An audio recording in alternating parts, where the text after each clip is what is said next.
Hey everyone, I'm Callie with Nona Eats, and today we're going to create a dish inspired by nature. We still don't know what it's going to be, but we're going to head into nature to find out.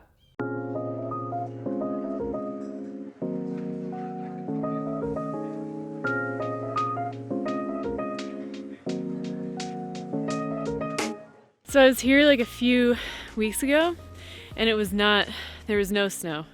And it feels very different. Chris just asked if it was suboptimal, this landscape with snow versus no snow. And it's just a totally different feel. And it goes hand in hand with the current moment and the current season, which is what we want to create with these dishes, something that speaks to this moment in time and what our bodies actually want to be eating today when there is snow on the ground. So when we come back here, a year from now or in the summer, we'll create totally different dishes because the feeling that we'll get and the pictures that we'll take and document and inspiration will be derived from something totally different.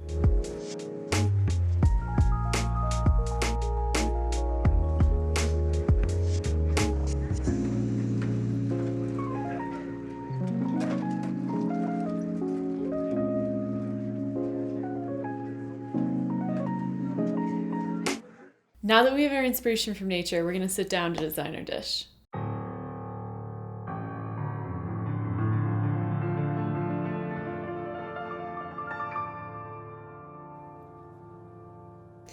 So, feeling these different things, then we move on to the mood of how we actually want the dish to be created and what we want to feel in that dish, given this feeling of the actual environment and the nature and, what our bodies are craving in that space. The mood of what we want to impart, given the feeling of the environment, is something grounding, something filling, but also light. The snow, isn't just coming down, it's actually melting. So there's a feeling of opening up.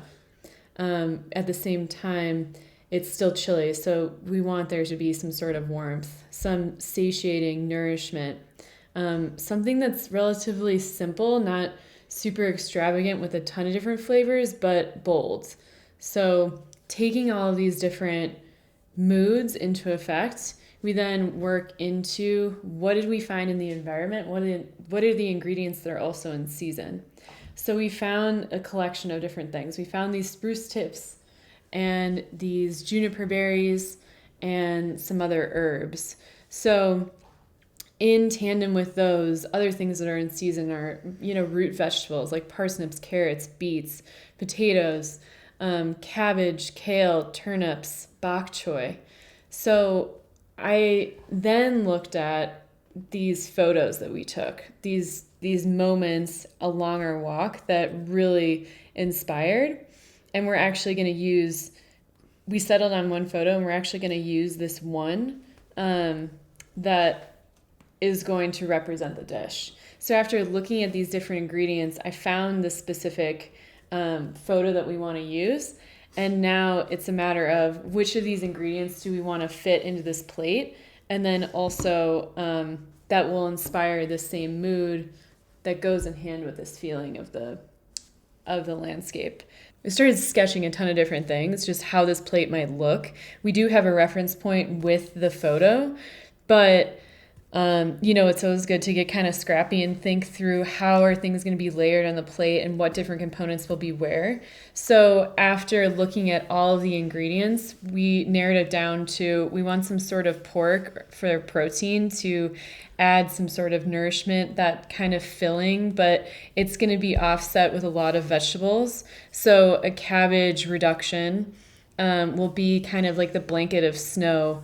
And we're going to put that over some other ingredients like turnip. And then we're also going to integrate a lot of greens because there's a lot of greens in this picture. So then we're going to blacken some cabbage and add that just like some of the grasses in there. So it will be, and then a little bit of juniper oil. So it will not only be balanced for the plate and exciting to the eye, but also for nourishment when we're actually eating it.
So we just got out of the kitchen and now we're here after we just plated the dish.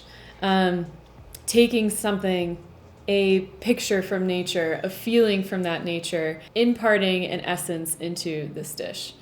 We have the pork featured that resembles the log in the dish, also resembling grounding and nourishment in cold times and that breezy weather. And then underneath it is a blanket of snow, or what we concocted, a cauliflower potato puree mixture that's overlaying a few elements that we saw sticks and mud and different things kind of popping out of the snow. So we took turnips and cabbage and blackened both of those things, and so they're peeping out just barely underneath this puree. And on top here we have some watercress and oregano that is resembling the little greenery that was also peeking out of the snow. We've also topped it with a few other brown items like this crispy potato skin that resembles, other bark and little straw that was peeking out as well. And we found these amazing juniper berries and juniper bushes along the way that we picked the berries and used them to marinate the pork. So instead of using the actual berries within this dish, we've used green peppercorns to kind of represent them interspersed as well. Hey, the moment of truth. Wait, hold on, before you dig in. I'm going to say, we were out in the backcountry today. We felt this, cool breeze.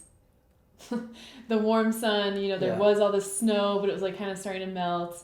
And to me, I had this feeling of, I created this dish, in desire to represent the landscape that we saw, but then also at the same time, what I really wanted to eat and what my body was kind of calling for at the moment. So this is the truth, the moment of truth to see if this dish resonates with you, because you were out there too. I'm impressed. I'm gonna be honest. When we were out there, I was like, I don't know how she's gonna make a dish out of this environment. It was just snow and sticks, but I didn't really know. I think it works. I mean, well, we'll see if it works. I mean, does this represent? Does it kind of look like what we think? What we saw? Yeah, no, that's why I'm impressed with the cool.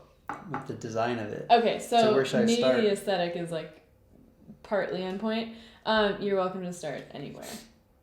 I kind of just want to taste the puree. Yeah. It's really good. It's it is like mashed potatoes in a way, but it's different. Totally. Because you put onions in there. Onions are a big part. Yeah. And also cauliflower. Cauliflower. Mm-hmm. Yeah, I mean, the intention was to light it up a little bit, because as the snow was melting, that's kind of the feeling that I got. It was okay, it could just be regular potatoes, but that feels really dense. Yeah. And, No, this is much better for the purposes of snow, for sure.